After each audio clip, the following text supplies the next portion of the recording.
7 saudari menikah pada hari yang sama. Para kakak semuanya menikah ke dalam keluarga kaya di Haicheng. Masing-masing penuh kemewahan. Kakak perempuan tertua bahkan menikah ke dalam keluarga terpandang. Mobil penjemput adalah Rolls-Royce mewah yang sangat mengesankan. Namun saat giliran adik bungsu, yang datang menjemput hanya sebuah traktor. Para kakak melihat pemandangan ini, langsung saja mengejek suami adik ketujuh. Mengatakan bahwa mobil ini memang sangat jarang. Pemuda itu bingung dan merasa sangat canggung. Namun adik ketujuh sama sekali tidak peduli.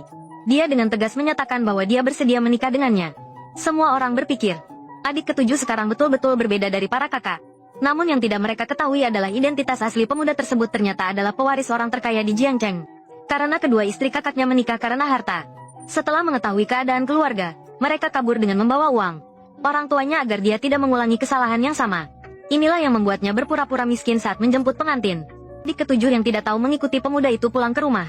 Begitu masuk, dia langsung terkejut dengan pemandangan di depan mata. Kakak laki-laki yang menderita penyakit terminal. Kakak kedua yang menderita kebodohan. Ibu mertua yang cacat. Ada ayah mertua yang setengah lumpuh. Ibu mertua dengan hangat menariknya. Menjelaskan keadaan menyedihkan di rumah. Pemuda itu tidak menyangka keluarganya berakting dengan sangat nyata. Seluruh keluarga mengira menantu baru akan ketakutan dan pergi. Saat dia merasa tidak tega, bersiap untuk menjelaskan. Jiang Huaichuan, selama bertahun-tahun ini, hidupmu tidak mudah, kan? Perhatian yang tiba-tiba membuat seluruh keluarga terkejut. Wanita itu tidak hanya tidak pergi, tetapi malah mendorong semua orang. Asalkan bersatu, kehidupan pasti akan baik. Begitu mendengar, ibu mertua segera dengan bersemangat memberikan kunci rumah kepadanya. Dengan tegas mengatakan bahwa semua kekuasaan keuangan rumah tangga sekarang menjadi milik menantu perempuan. Wanita itu sangat terharu. Tak disangka keluarga ini memang sudah miskin, dan masih begitu mempercayai dirinya. Ia bertekad untuk tidak mengecewakan keluarganya. Ia sama sekali tidak menyadari bahwa ia telah secara tidak sadar menjadi penguasa keluarga orang kaya. Pria itu melihat kebaikan istrinya dengan penuh rasa bersalah, sedang merencanakan bagaimana cara mengungkapkan kebenaran. Ternyata wanita itu masuk ke dalam kamar setelah mandi. Pria itu terkejut. Palu di tangannya secara tidak sengaja mengena kakinya. Wanita itu segera mendekat untuk memeriksa. Keduanya secara tak terduga mengalami kontak dekat. Keputusan pada pagi hari berikutnya, wanita itu dengan ketakutan menyadari meja dipenuhi dengan hidangan barat. Ada teripang, abalon, dan kepiting raja semuanya tersedia. Kakak kedua khawatir akan terungkap, mengingatkan semua orang untuk segera jujur dengan adik dan kakak ipar. Namun wanita itu hanya menganggapnya sebagai perhatian mertua yang merasa kasihan karena ia tidak terbiasa dengan makanan sederhana. Dan bahkan menyarankan agar orang tua tidak mengeluarkan uang lebih banyak lagi. Dia benar-benar bisa menderita. Menantu perempuan sangat pengertian. Ibu mertua malah semakin tidak bisa mengungkapkan kebenaran. Malam itu, sekretaris pria diam-diam membawa laporan keuangan. Melaporkan bahwa 3.000 target kecil telah tercapai pada kuartal ini. Saat itu, wanita itu tiba-tiba masuk.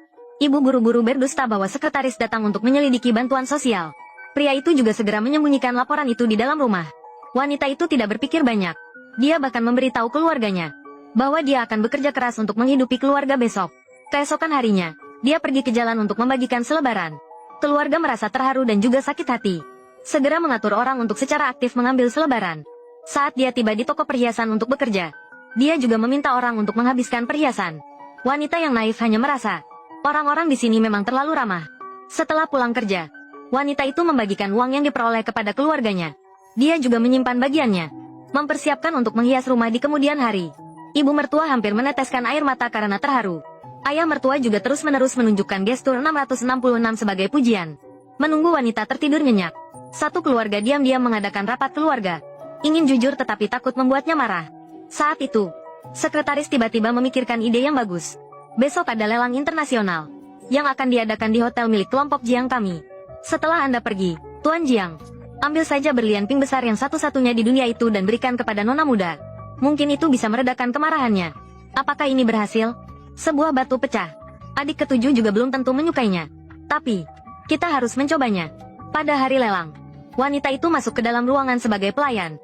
Begitu masuk, dia langsung bertemu dengan kakak perempuan dan suaminya. Kakak perempuan segera melihat adiknya bekerja di sini.